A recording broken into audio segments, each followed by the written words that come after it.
Welcome back to yet another episode of the Everyday History Podcast. I'm Dustin Lloyd, and with me as always is Tristan Boobalicious Kirby. Boobalicious. I like it. That's better than your screen name, Hugh Janus. Oh, it is not. No, it's not. Hugh Janus made me laugh. Boobalicious is great, too. I do have a supple handful of breast for a man. I told you to put that chicken down.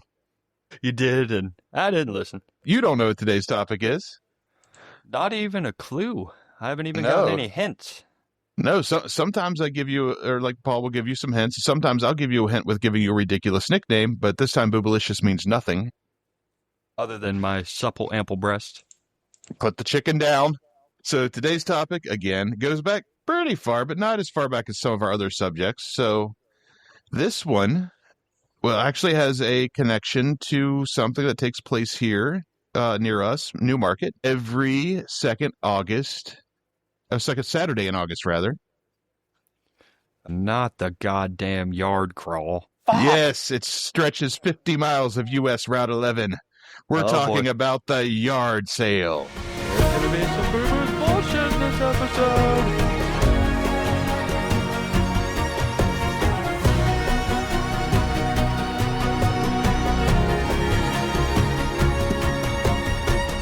We should just title this episode Boo Boo's Bullshit. Because while people love the yard crawl, it is despised by most locals, including ourselves. Oh my God, folks. The whole Route 11, which is a pretty major U.S. road, becomes a parking lot. You may have heard of us from our chips. Ridiculous. Oh, Route 11 does have some wonderful chips. They are pretty good kettle-cooked tater chips. I'll give them that. Yeah. Good news, though. Good news. This episode, barring any boo-boo's bullshit, may be a shorter episode than most shows because, well, for one, like I told you off air, I've only had 3 hours of sleep last night. We celebrated my fiance's birthday, which involved traveling about 2.5 hours one direction and then 2.5 hours. No. yeah, 2.5 hours back. So I am sleep deprived, and I'm going to be stumbling over my words worse than usual. Folks, let's just take a minute to appreciate how this man woke up, went to work, killed it by himself. We're going to say it's by yourself, even if it's not. We're going to say it. Came home, wrestled a bear off of his property that kept him up until the wee hours of the morning, and then he was like, "By the gods, it's my fiance's birthday. I can't be all sleepy-eyed." So what did this man do? You want to know what he did?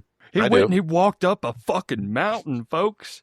And then not only that, he did the most beautiful 10 out of 10 cannonball and plunged into the cold waters below. Most of that's not true. Replace bear with cat. And most of it's pretty spot on. She's dangerous and gets in the trash, I'm sure. Yeah, and can't catch a mouse to save her life, which I'm sure a bear couldn't either. Probably not. It's just unbothered. Like, yeah, it's a mouse. It's beneath me. I guess the point of me, pointing out it's going to be a shorter episode is that if you hate listen to us, this should be a happy day for you. Right. You're like, yay, they're running out of stuff to talk about, so it's shorter. Ha ha ha. Guess what? No. Purely circumcisional, bud. Wait a minute. Circumcisional. In other words, this is just the tip. Ooh. Two jokes back to back. Oh, yeah.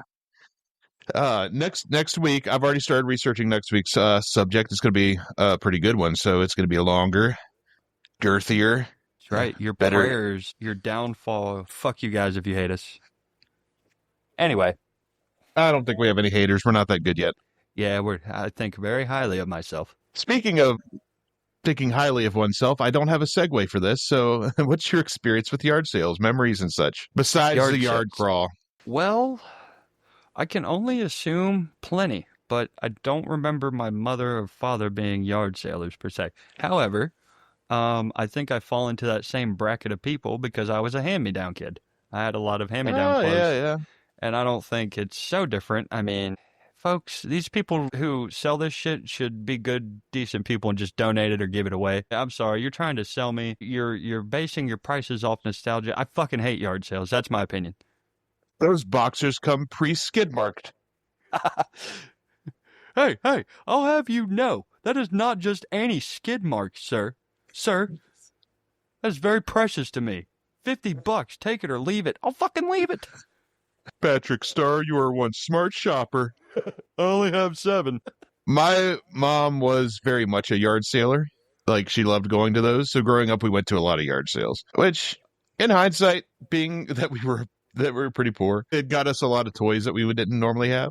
And I guess, you know, after my little outburst there, I could make the argument that it is better to just resell stuff in a way than the continued manufacturing of new plastics and new harms to the environment and stuff. So there are some goods to it, okay? But it's just like, Jesus Christ, man. If you have never seen, if you're sitting there scratching your head like, what the hell is a yard crawl? No, it is not, folks, just crawling around in a yard. Although, if there's a good enough deal, maybe. I don't know.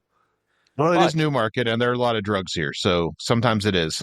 Right? It doesn't have to be yard crawl for that to happen.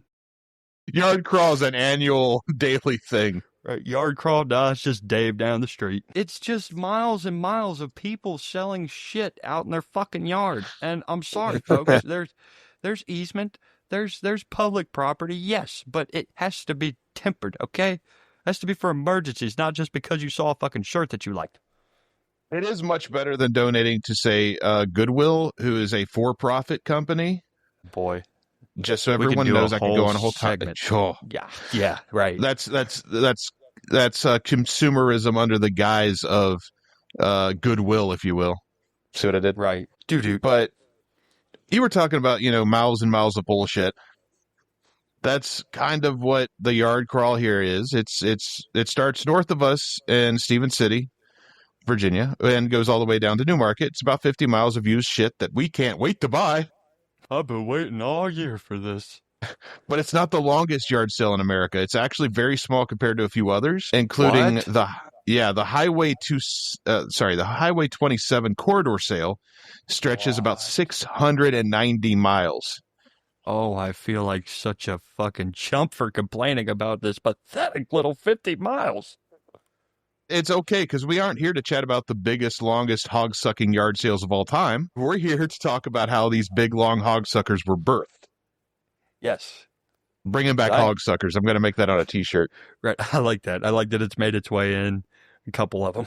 It's so stupid, hog sucking. The fucking yard crawl could suck my hog. So where did they start? Who first conceived the idea of you got to keep wearing that? I have shit. You need shit. Do you want to buy it? Not really, but what's your offer? 50 cents. I'll take it. Fucking deal. You're a sucker. I stole it from you. It turns out they're not as old as some of our previous subjects, like I said, but Homer didn't talk about the yard sale. Well, no Homer, and we're not going into any ancient times. We're going at early-ish, where shipping yards would sell unclaimed cargo and furniture at discounted prices. Bin stores. People from miles around would flock to these shipyards for what would become known as rummage sales, actually. Ah. Yeah. So that's pretty cool. And around this time, society would also see an uptick in religious and community groups holding charity sales to raise money for, underprivileged, which not specifically a yard sale. It was similar that they'd offer used things that people would donate and then they'd sell it on the organization's behalf. It was, I guess it was a good thing. I don't know. I wasn't there. Yeah. I'm sure it started good enough, it's just the problem is, and maybe I'm just a little too opinionated and have my own personal philosophy on it. Right, usually that checks, that maps, but I don't know. Maybe hopefully by the end of this episode, I will let you and everyone know if my opinion has changed. It won't. Anyway, let's move on. So it wouldn't be until right after WW2. Suburban living became a quickly growing thing. Good along year. with homes with you. Yeah, I remember it like it was. I don't. I'm more familiar with 1947. Those that listen to the other podcast will get that. But along with homes with yards, a new invention called the garage. Of course, good old fashioned American consumerism was making a big old hog sucking. I guess I don't know what to say here. I'm tired. Yeah. No, that fits. I know it'll fit here because I didn't know exactly how to word that. So I'm just going to say USA, USA, USA. That's enough of that. So the after-war economic boom allowed for people to buy more, own more, and eventually they had to get rid of more. It was too much. Fuck it. Just don't have the fucking space anymore. God damn it. So, with the yard sale type of concept, the old idiom, one man's trash is another man's treasure, took a new meaning with this practice. Because here's a sidebar. I didn't know this. The phrase was actually originally used to illustrate the idea of what people have, to illustrate the idea that people have different values, tastes, and needs. But with the yard sale, it became literal. You're like, hey, that's just a banana peel. Well, do you appreciate art or not? It sold for $1 million after stapled on a wall. God damn it, we're in the wrong. Yeah, podcasting has got us nothing. Right. You want to talk about real art? Listen to this. This is real art. Oh, I thought you said fart. I was about to agree with you. We're just farting into microphones. Now, from what I could find, it seems like the real start of the yard sale was the garage sale. And I was just talking to somebody about this the other day. It might have actually been Paul. I've never lived in a house that had a garage. No. No. So I prefer what Mo from The Simpsons called them, car holes. Yes, car holes. But they ended up being a perfect. They ended up being a perfect place to store all the shit you didn't want. You know, buy too much shit, you just put it in there. Now you got no room for your car. What are you going to do? It turns out what the driveway are you going works to just do? Fine. Yeah, and then you're getting oil stains on your driveway. So what do you got to have a sale? You got to get rid of the shit. It's too much. Yeah, you got to put a table out there with shit on it so no one sees the fucking oil spill in your driveway because you were neglectful. You're yelling back at the house at your wife, honey. We haven't played Monopoly in 3 years. We don't need 3 boards. Yes, we do. Slap a 5-cent sticker on that shit and put it in the driveway. No, it's much more worth 10 cents. You sound like a South Park character. Shut up, doll. I gave him $1. She's still over my $3.50. So these things became really popular in the 50s and 60s thanks to the invention of the handwritten sign. Wow. Now, I know what you're going to question, which is what I question, that handwritten signs couldn't possibly have been written invented in the 50s or 60s. And you're right. I made that part up. It made me laugh. Well, they just weren't I smart won't enough. apologize. Right. And spelling, really hadn't become a thing until the 40s at the earliest. It didn't really take off. People don't give a shit about reading and writing. Despite all that nonsense, the handwritten signs that people use for yard sales kind of hit a peak somehow. I don't know. That's what I read. Oh, my God. They're like, look at all the person. They really put their time and effort into that sign. You know what? Let's stop in. Little known fact, up until this point, we were actually just hand chiseling. Oh, my God. Into rocks. But in the 70s saw the rise of the DIY culture, do it yourself, and a growing interest in recycling and secondhand goods and all that bullshit really made the yard sale more of a tradition than just a little weekend event that your neighbors might be holding. A lot of these communities and neighborhoods, it was expected that there would be multiple yard sales taking place. And in my childhood, I remember specifically, like I said, my mom liked to yard sale. It really was like a solidified tradition on the weekends in the 90s to go and, Saturdays, fuck yeah. Yeah, you'd see signs everywhere, handwritten, of course. Right. Still see it here in Newmarket. Which is funny because I didn't even know most people in Newmarket knew how to write. I didn't know they had yards. But yeah, for me and my brother, it was kind of a competition who could find the coolest thing first, and then our mom would buy it and we'd fight over it, as you do. Yeah, of course. I don't think I ever really found anything cool, but yeah, it was a little fun. But now you know what I do like, which is funny, that I hate yard sales. I love flea markets. I've never really been in the market for a flea, so I've never actually bought one. I wouldn't recommend them. Nah, I itch enough without the fleas. Yeah. Skin conditions. I take hot showers. So even as we've started to penetrate the digital age over the past couple of, 25 years. Nice. Yard sales still remain a major part in the secondhand economy. We have things like Facebook Marketplace and other stuff. People who are hipper than me use them to sell their shit. But a lot of the same sites are used to advertise physical yard sales as well. And one shift that we do see is that more often than not, statistically, according to facts that I just made up, yard sales have become more of a large community event and a neighborhood type of thing. And I didn't actually make that up. I found sources for it, but it feels true in my personal experience, so I thought I'd make it up. And if I sounded distracted there for a second, my cat just knocked over everything on my little podcasting desk because she's a bitch. That's right. I'm talking about you. A reason not to get a cat. Just It's listen still to the not enough. show. No, it's not enough. Get a cat. Get a cat. They're good at. Pissing you I off. mean, you'll find something. Yeah. They're cool to look at? Question I'd mark? say mine. I'd say they're good for mouse hunting, but she's not. Useless. She's good for companionship, but she's not. Useless. She eats and shits and meows Damn it. and wakes me up way too early some mornings, like yesterday. Is very jealous. Very jealous cat. Very jealous. You saw that firsthand. She does not like anyone else being here. No. I have to wear my shoes at your house. Yeah, and those shin guards. Right. Knee pads. A full fucking Kevlar suit. I don't know where you got the knight's armor from, but that did really help, it looked like. It did. It did. A lot of clanking, and that, recording was unusable, but It was worth it. My feet didn't get stretched. no, but you sounded like you were in a tin can. It was very hot. A lot of sweat. A lot of sweat. There was a lot of boo-boos bullshit that day. That's why we couldn't use it. It's my life. That's why we only record one day a week. So just for clarification, because we're going to get back here, because like I said, very tired. My brain's going off in different directions. Right. We're wasting time. But the name garage sale is actually more commonly used in the Midwest and the West. Oh, it's like a soda pop thing, huh? Yeah, and I didn't realize that. Yard sale is more popular in the South and East. Yeah. And the Northeast, because they're the England of America, they call them tag sales. Oh, shut I up. wish I was making that up. I wish I was. Tag sales. God. Anyway. Hey, Sal, you want to go down to the tag sale? I hear they're having some good shit up there. Everything for sale has a fucking tag on it, you fucking idiot. It's redundant. Yeah. Hop in the car. Let's go. All right, let's go. That's pretty much the history of the yard sale. There's not a whole lot to it. It's kind of a thing that really was a grassroots, grew up in the communities. It wasn't a organized thing that everyone or somebody, some guy that we give a personal lore to sat down and said, I'm going to invent the yard sale. Right, I'm going to sell my yard.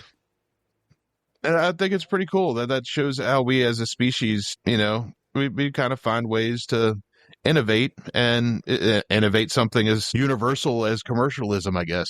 People are making money off their used shit. Right. The swapping of goods in communities, something that the government doesn't have to have its fingers in on, something that we, the people, do together. And you can buy things for less than $1 sometimes that are really cool. And here's where we're going to get into something really fun that I thought was really fun. Would you like to hear a list of, and I hope our listeners would like to hear it too, a list of things that were bought at a yard sale that ended up to be extremely valuable? They don't have a choice, so yes, I'd love to. You don't have a choice either, because I will show up to your house and just start reading this list. You can't disconnect from me. Beep. So, 2002, a record collector in Montreal purchased a record for 75 cents at a yard sale. Sweet. Speaking of which, like just a side note, if you like to collect records, yard sales are a great place to look. Yeah, if you like to prey on people's ignorance, yard sales is a good place to look in general. Actually, that's true too. So this particular record was in a handwritten label, like a little, packet, whatever the fucking records come in. And nothing really stuck out about it, except that it was just plain and, handwritten. But it turned out that it was a rare copy of an unreleased demo from a band called Velvet Underground. Never heard of them. I've heard of them. I've never heard their music. But this unassuming record sold for $155,000 on eBay. That's a great profit. Yeah, he paid 75 cents for it. That dude is like, you are one smart shopper. And he was. Total accident. That's crazy. That is awesome. And in 2007, a plain white bowl was purchased by a family at a yard sale in New York for $3. Kind of a high ball. Overpriced. Yeah, kind of overpriced. Yeah, I wrote here, my exact words were kind of a high ball for a yard sale bowl, but okay. It's true, though. Like, it is true. Eating out of this shit. And after owning the damn thing for 6 years, it's somehow not managing not to break it, which it was a family, so there was kids. It's a miracle. Yeah, no doubt. But I assume because of what they did next that they assumed that it was like some piece of fine china or something because they actually had it appraised. Okay. And, well, it turns out it was older than they thought because it dated back to China's Northern Song Dynasty, which ruled from 960 to 1127 AD. Whoa. So that little bowl they bought for $3 was roughly 1,000 years old. And my math could be wrong there, but it was over 5, that's for sure. Did they sell it or keep it? Well, they found out that it could be worth $200,000 to $300,000, and they decided to put it up for auction. At that auction, doesn't sound so bad. At that auction, they sold it for $2.2 million. Yeah, $3, nothing. Yeah. $3 all day. And let's go into, because you talked about flea markets. I've never been, but I've been to like antique stores and stuff like that, and I feel it's a similar vibe kind of going on. Yeah, I mean, it's kind of like a yard sale in like a confined grounds, not just, hey, pull up in the grass. We got shirts for sale. So I keep saying shirts, but I see clothes racks out in people's yards. It's always clothes. There's always clothes. In 2011, Frank Abrams of North Carolina picked up a picture for $10. Oh. It featured 5 men in Wild West gear, and he thought it looked interesting and kind of odd, but he hung it up in the spare room that he rented out on his Airbnb. Later, he ended up watching a Western documentary about an outlaw named Billy the Kid. Abrams decided to take a second look at the men in the photograph, and he identified one of them as a known associate, and later an adversary of Billy the Kid, and believed that the other man in the photo, or no, another man, not the other, there was 5 of them, was actually Billy the Kid himself. And while not everyone agrees that the photo is of Billy the Kid, other photos of the outlaw have been valued at millions of dollars, and he ended up actually putting this picture into a safe deposit box instead of selling it. So we don't actually know what it's worth, but that is a cool find. Yeah, that's sweet. Like, even if it's not Billy the Kid, it's still cool enough that it is a picture of one of his associates, for sure. Right. Someone who touched Billy the Kid's hand. Yeah, someone who killed people with Billy the Kid. Got his ear grazed by the bullet of Billy the Kid. So here's what I found was pretty interesting. A bronze Egyptian cat statue from around 700 to 500 BCE was picked up at a house clearance and eventually sold for about $64,000 in 2015. Whoa. The owners of said cat were on the cusp of throwing it away, thinking it was just garbage. You fools. And an expert from the British Museum verified that it was authentic, and of course, it's another one that no one's actually sold. So I don't know. There's some cool shit that has been found at yard sales. Right now, I'm just looking at different things on the internet to beef up this episode. But he's watching cat videos. Yeah, I am watching cat videos. All right, here's our last one. So in 2006, a man named Rob Walters went to a garage sale and bought a 1991 Nintendo Campus Challenge cartridge game. So this cartridge was specifically invented for Nintendo competitions, and it contained 3 games: Super Mario 3, Pinbot, and Dr. Mario. Now, something about these Campus Challenge games that they held, it was part of their policy to destroy the cartridges after use, after the competition. This one wasn't. And he found it at a garage sale, and he eventually sold it for $14,000. Sweet. So, pretty cool. Yeah, it's pretty sweet. I lied. We're going to do one more. Okay. So, I love it when you 1989, and a man bought a torn painting of a countryside for its frame. He only wanted the frame. The painting was trash, but he bought it at a flea market in Pennsylvania for $4. He discarded the picture, and beneath it, he found a folded-up Declaration of Independence. What? It was one of an estimated 200 original copies. There were 200 original copies-ish from 1776. Whoa. And of those originals, we only know of 26 of them remaining. So he ended up selling it for $2.42 million. Wow. That's crazy. In 2007, another one was found. It was a copy from the 1820s, so it wasn't one of the originals, but it sold for $2.5 million. So he sold an unoriginal copy for like $0.08 million more. I don't know. There's why it happened to be one of the it happened to be one of the copies commissioned by John Quincy Adams. So that's probably why it was extra valuable. But yeah, there you go. There's some extra things. And speaking of extra things, I feel like I'm going to have to do some extra editing because of how tired I am today. You be all right. So if you stuck with us and you enjoyed the episode, thank you. If you feel so inclined, feel free to leave us a like, comment, subscribe, blah, blah, blah, blah. Sign up for our Don't feel Patreon, give free us to do money. it. You are obligated to do it. Feel obligated to do it. Not the We'll send you Patreon. Not the Patreon. The free stuff, folks. Okay. The Patreon is optional. Okay. You know what? No, let's throw in some incentive. If you do any of these things, like, subscribe, comment, join our Patreon, we'll invite you to the yard sale that we're not holding. Yes. Perfect. Yeah, you can buy us for 50 cents. Have a nice day. Fuck you. Goodbye.